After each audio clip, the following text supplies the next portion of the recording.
Vēl es gribēju pateikt par to pašu Pēterburgu. Mēs no sākuma braukājām uz Maskavu ar redzes saistībā. Tad mums pateica, ka redze nav jēgas braukt, jo jums viņas nav un nebūs.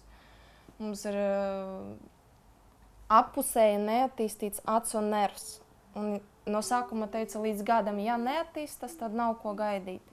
Tagad mums ir 6,5 gadu, un mēs tagad braukām, ja otro reizi brauksim uz Pēterburgu, attīstīt smadzenes, tā teikt. Tur vilks cepurīti un attīstīs smadzenes, zonas, kur nav attīstījušas.